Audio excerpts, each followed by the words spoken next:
ପକେଇଛି ହେଲେ ତୁ ଆଉ ମିଳିବୁନି। ଆରେ ମୁଁ ଭାବିଲି ତୁ ଆଉ ମଧ୍ୟ ମୋ ସହିତ ଭେଟ ହବୁନି।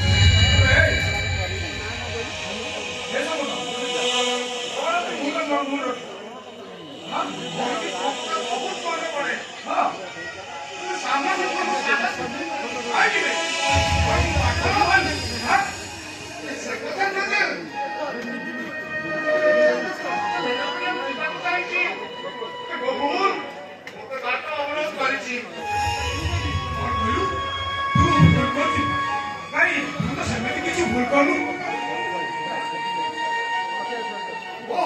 ମନେ ପଡ଼ିଲା ପଡ଼ିଲା ବେଳେ ଆରେ ମୁଁ ହଷ୍ଟେଲ ଫିସ୍ ଦେଇଦେଇଛି। ତୁ ମୋତେ ଫେରେଇବା ପାଇଁ ଟାଇମ୍ ଦେଇଥିଲି ହେଲେ ଦେଇପାରିଲି।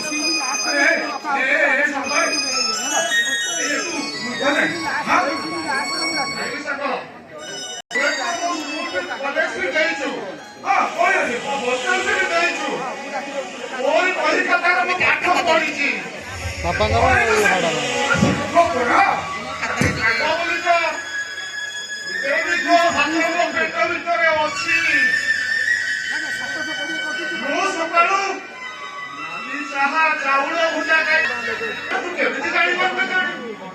ମୋ ଟିଫିନଟା ମତେ ଦେଇଦେବି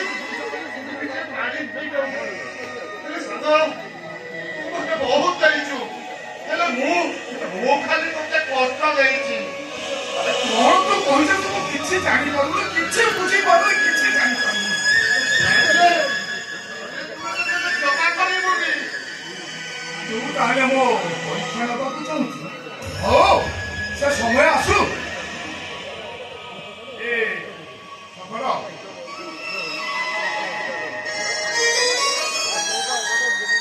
ସେ କଥା ସବୁ ଛାଡ, ତୋ କଥା କହ।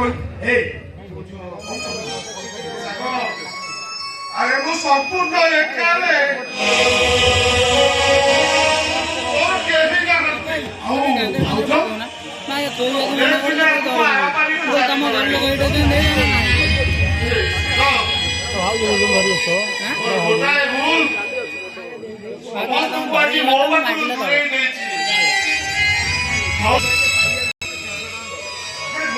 ଶୁଣିଲୁ ତୋ କଥା କଣ କହ?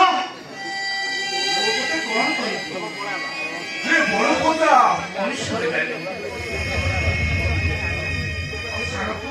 ଖୁବ ଶୀଘ୍ର ପୋଲିସରେ ଜଏନ୍ କରି ଆଉ ରହିଲା ଝିଅ।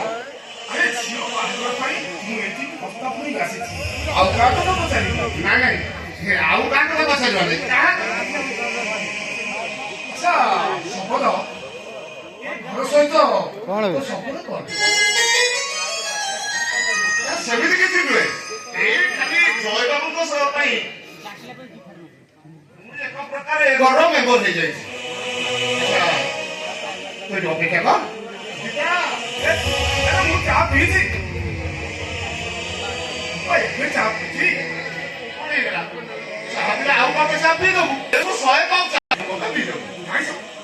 ତୁ ଏଠି ଅପେକ୍ଷା କର, ମୁଁ ମୋ ପାଇଁ ଚାହାର ବ୍ୟବସ୍ଥା କରିଛି। ବାବୁ ଏଇଠି ଆଉଛି କହି ଚାଲିଗଲେ। ସମ୍ପଦ ଏତିକି ବେଳେ ଚାଲ ତାମାନେ ମତେ ଆହୁରି କିଛି ସମୟ ଅପେକ୍ଷା କରିବାକୁ ପଡିବ?